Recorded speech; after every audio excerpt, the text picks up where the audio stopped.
Everybody's waiting for the Trump show to implode. The trials, the chaos, the age, something, right? But nobody's asking what comes after. The answer is chilling. J.D. Vance. Because if Trump is the face of MAGA, J.D. Vance is the prototype built in a lab by billionaires who studied everything that Trump got wrong and decided to perfect it. So let's be real, J.D. Vance did not crawl out of poverty and bootstrap his way up.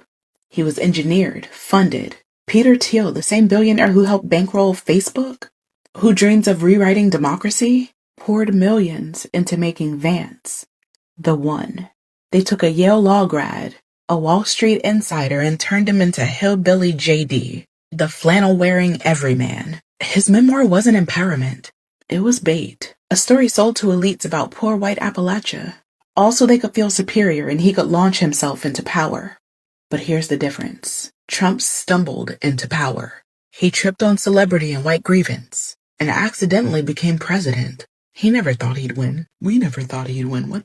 Billionaires tolerated him, but they couldn't control him. Vance? He is control.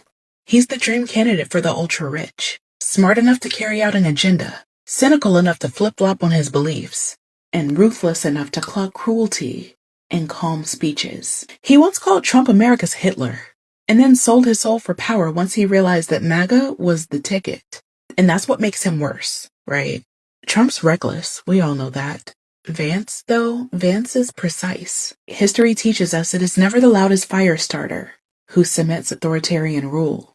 It's the polished successor that builds the system that lasts. With Vance at the helm, you don't just get book bans in Florida. You get national curriculum written by billionaires. You don't just get immigration walls. You get mass raids, surveillance, and whole communities forced into silence. You don't just get conservative judges. You get a judiciary hardwired to protect billionaire power and lock ordinary people out for decades. And here's the trap. People are gonna relax. They'll say, at least he's not Trump. At least he sounds normal. But normal is not safe, y'all. It's more dangerous because billionaires don't want chaos. They want order, the kind of order that benefits them and crushes everyone else. So don't be fooled. J.D. Vance is not a leader. He's a project, a billionaire Frankenstein. Trump was the test run and J.D. is the upgrade. And history is clear. Empires don't collapse with the clown at the top. They endure when the polished, calculated air takes over and locks the system in place. That's why when Trump falls, J.D. Vance doesn't just rise. He cements everything that Trump only dreamed of.